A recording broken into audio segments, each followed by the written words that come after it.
Hello, so you were asking about the Toon Shader, so I'll make a little video to show you how to do it. You can use it in your own things. First thing to note is there's two versions of the shader, one works in the viewport and one works in Arnold. This is the viewport one, and it looks like this when you load it up in Arnold. And then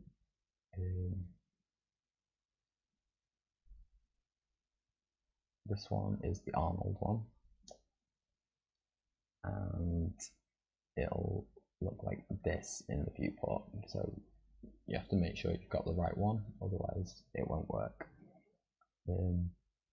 So to make it, the first thing we're going to do is open a layer shader. This is for the viewport one.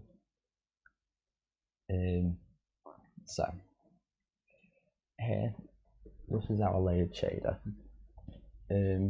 Imagine it sort of as pieces of paper on a stack. What we're going to do is put 3 different textures on top of each other on that stack, and we're going to use some masks to cut out holes through these textures. So then what we can do is have different textures around it. What we're going to do here is, this is our little stack of papers, this green square. What you can do is click next to it twice, and now we've got 3 different layers, 3 different pieces of paper. So this top one we're just going to change, we're going to change all the way to black and pull the transparency all the way down. We'll want 3 of these, and then if you click the 3 little lines till they're all filled in, do this after you've added the layers, otherwise you'll only get 1 or 2 inputs down here. So what we want to do now is go over here to the surface, and then we'll want a ramp shader. We can delete this output node, that's not needed. What we're going to use this for is to mask out the area we want to be which colour. So if you go over to here where it says colour, and then there'll be this little square with whatever this is. If you click anywhere on it, another one will appear. We want 2 of them, one on the far right and one on the far left. Change the one on the far right to a pure white, and then the one on the far left to a pure black. So if you see, what it's doing is creating a gradient between it, and we can control how far this comes in from the outside. We'll change the interpolation to none, and then as you can see, it gives us this cartoony effect with no fade in between the colours. So what we're going to do, well, what we should probably do now is grab our texture. So I just went onto here, clicked on that, clicked on the little checkerboard, and grabbed the texture that I want. So we're going to find where the actual texture for the model is. So we plug this back into the surface. What we can do now is open this up and take the output color of the ramp shader and plug it into the transparency here. What this should do is, now on the very outsides, it should start to use the black. So I just checked on these textures, but at the moment, because these aren't all, it might look a bit funny if it's not using the transparency properly. So this is just making it half transparent. So now we've got a basic outline. The other thing we can do, what I like to do, is go over here to utilities and click blend colors. Get this node here. What we can do is plug the basic texture into the color 1, and then plug this into the output color. What this will be doing is taking our basic texture and then combining it with whatever color we want. So if we do that with a white, we should then start to get, oh, not yet. So this will be for the lighter shades, but to get these to show, we'll duplicate the ramp shader with Shift D. We'll take this and put it into the transparency of the very last, not the very last one, of the input one. So transparency into input one. Just to make it clear, we've got the ramp shader one. This is the very outline. This will be plugged into the input 0, which is also the darkest color you want. If you want more darker shades and light shades, work from input 0 up and up, and the higher the number, the lighter you want it to be. So we've got a ramp shader into the transparency of black to get the outline. Then we've got another ramp shader. This one, we'll pull it in a bit tighter, so then we've only got these very fine highlights.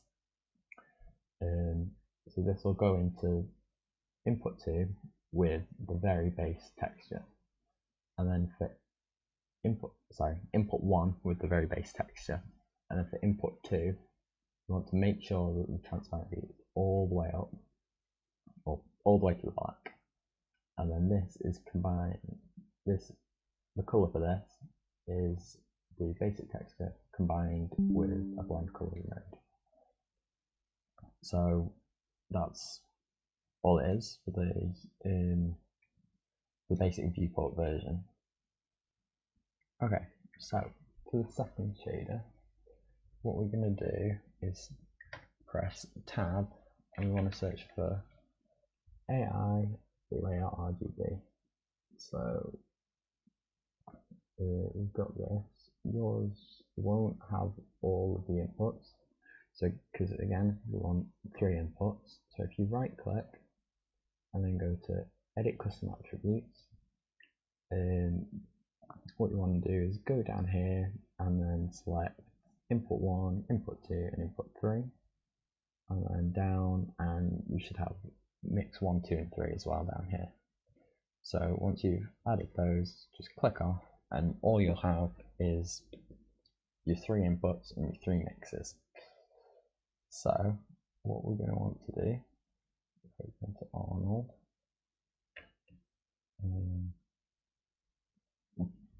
so we're on Arnold, and we'll just plug this into the surface. It won't do anything yet. So what we're going to do is go into the AI layer RGB, and we'll be using layer 1, 2 and 3. What we need to make sure to do is click enable on all 3 of these. So we'll grab the blend colors from earlier and we'll plug that into the top input, and then for the second input we'll grab the base texture and plug it into input 2. And now for the last one, we just want to keep it all the way to black, so that's good. If you want, you can add a different color or a color thing on from here, but for now just keep it with the black. The next thing we want to do is, if we go Tab, we want a AI facing ratio. You should get this if you press Tab and then search for it. So we'll grab, so what this is going to do is essentially the same thing as the ramp shader. It gives us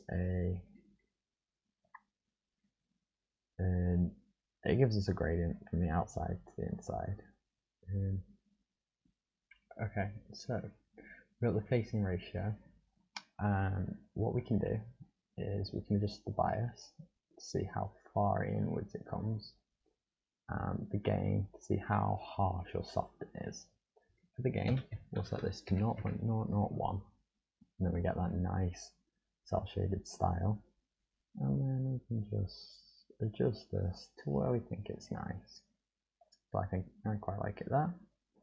So we'll plug the layer RGB back into there, I'll take this spacing ratio and we'll put it into the mix too.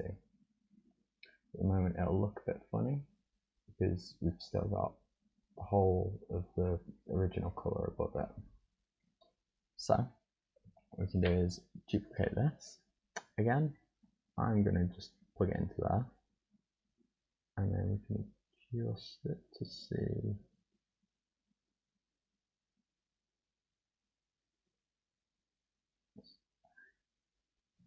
Okay, so I've taken it down to about 0.06. I think that's quite nice for the highlights. Now I'm going to plug this into mix 1 and then put the colour back up again. Now we should get a nice cell shaded sort of look.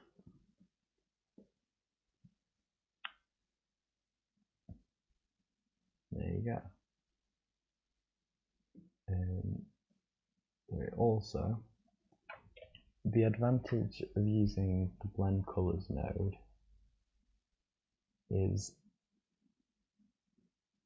mine's not working at the moment because my CPU is dying, but it allows you to then add tints to highlights and things like that. So if you want more or less highlights, you adjust this. If you want more or less outline, you can adjust this. And then obviously the texture. So this also will help reduce render time. But if you do want shadows and stuff as well as your thingy, then you can just grab something like a standard surface and just plug the RGBA straight into the base colour and go with that. So I hope that was helpful, and the constant crashing didn't make it hard to understand. That's the shader for you.